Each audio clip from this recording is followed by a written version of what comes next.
Shagdugo Shebok Kainai Rog, Boragno Regular Kleina Nishan Mongtisho Ikarak Shalo Diporo, Korang Tishaka IZM Shaknai Nogni, Superintendent Office Buskango, Shalbaria Shamong Clay File Mani Shagdug Bedego, Shamong Kleinai Rog, Borani Shamongno, Regular Kleinani Bagai Shan Mongtisho, Superintendent Office Buskango, Korang Tishaka Korum Kotumui. অনিয়মিত কর্মচারীদের অবিলম্বে নিয়মিতকরণ করতে হবে অবিলম্বে নিয়মিতকরণ করতে হবে সকল অনিয়মিত কর্মচারীদের অবিলম্বে বিক্ষোভ হইতেছে। আগামী যে আন্দোলন যাবে সেই আন্দোলনে হয়তো আমরা আমরণ অনশনও দিতে পারি, আমরা মৃত্যুবরণ করতে পারি। গত 25 তারিখ স্বাস্থ্য দপ্তর থেকে এক অর্ডার বের হয়েছে, অনিয়মিত কর্মচারীদের রেগুলারের কোনো পলিসি নেই।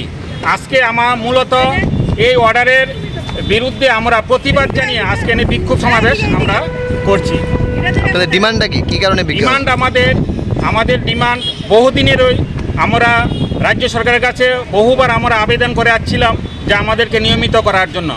2018 সনের পূর্বে বর্তমান রাজ্য সরকারের তাদের একটা যে প্রতিশ্রুতি দিয়েছিল আমাদেরকে নিয়মিত করার জন্য। তখন প্রাক্তন মুখ্যমন্ত্রী বিপ্লব দেব মহোদয় আমাদেরকে প্রতিশ্রুতি দিয়েছিলেন যে আমরা ক্ষমতায় আসতে পারলে আমরা 3 মাসের মধ্যেই আমরা রেগুলার করব। কিন্তু আমরা এরপরে মাননীয় মুখ্যমন্ত্রীর কাছে আমরা গিয়েছি, উনি দেখছি এই বলে আমাদেরকে পরবর্তী সময়ে ওনার সাথে আর আমরা এই বিষয়ে দেখাই করতে হবে না। পরবর্তী সময়ে বহুবার আমরা অধিকর্তা এবং মন্ত্রী মহোদয়ের নিকট আমরা ডেপুটেশন দিয়েছি, কিন্তু ডেপুটেশন কোনো সুরাহা হয়নি। দিনে দিন আমাদের মধ্যে যারা অনিয়মিত কর্মচারী আছে তারা অবসরে চলে যাচ্ছে, কেউ বা মারা যাচ্ছে, তাদের পরিবারগতভাবে কেউ কোনো সাহায্য পাচ্ছে না। আগামী দিনও আমাদের মধ্যে অনেক কর্মচারী আছে তারা অবসরে চলে যাবে। সুতরাং আমরা চাইছি এর একটা সমাধান করে, এই যে অনিয়মিতকরণ প্রথা যে বন্ধ করে রেখেছে, আমাদেরকে নিয়মিতকরণ বন্ধ করে রেখেছে, এটা যাতে প্রত্যাহার করে এবং অবিলম্বে যাতে আমাদেরকে রেগুলার করে এবং আমরা যাতে অন্যান্য সরকারি কর্মচারীদের মতো আমরা সকল সুযোগ সুবিধা আমরা বুক করতে পারি। দীর্ঘদিন ধরে কত বছর ধরে আপনারা কাজ করতেছেন? আমরা 25 থেকে 30 বছর, বেশিরভাগ কর্মচারীরা 25 থেকে 30 বছর স্বাস্থ্য পরিষেবার সঙ্গে যুক্ত। কেউ ক্যাজুয়াল, কেউ ডিআরবি, কেউ ডিআরডব্লিউ হিসাবে এখানে কর্মরত রয়েছে। প্রথম যখন আপনারা নিয়োগ হয়েছেন তখন কি কোয়া আসলো যে আপনারা নিয়মিতকরণ করা হবে? প্রথম আমরা যখন নিয়োগ হয় আমাদেরকে আমাদেরকে কেউ ক্যাজুয়াল, কেউ ডিআরবি বা ডিআরডব্লিউ হিসেবে নিয়োগ করেছিল। তখন একটা তৎকালীন সরকারের সময় একটা যে 10 বছর কমপ্লিট হওয়ার পরে তাদেরকে নিয়মিতকরণের সরকারের একটা রুল ছিল।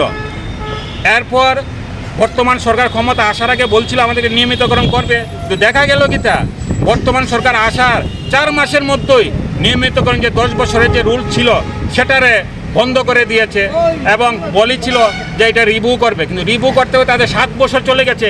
রিভিউর কোনো এখনও আমরা কিন্তু উত্তর পাইনি, সরকার কি করবে না করবে এখন আমরা বুঝিনি। কিন্তু এখন আমরা চাইছি যাই হোক অবিলম্বে আমাদেরকে যে নিয়মিত করুক, নিয়মিত করে আমাদের যে অন্যান্য কর্মচারীর মতন সুযোগ সুবিধা যদি প্রদান করে, আমরা অবসরে চলে যাওয়ার আগে অন্তত কিছুটা দিন আমরা নিয়মিতকরণের স্কেল পেয়ে অন্তত আমরা বাঁচার মতন একটা জীবন যাতে আমরা পাই, এর জন্য আমরা সরকারের কাছে আমরা বিনতভাবে অনুরোধ রাখছি।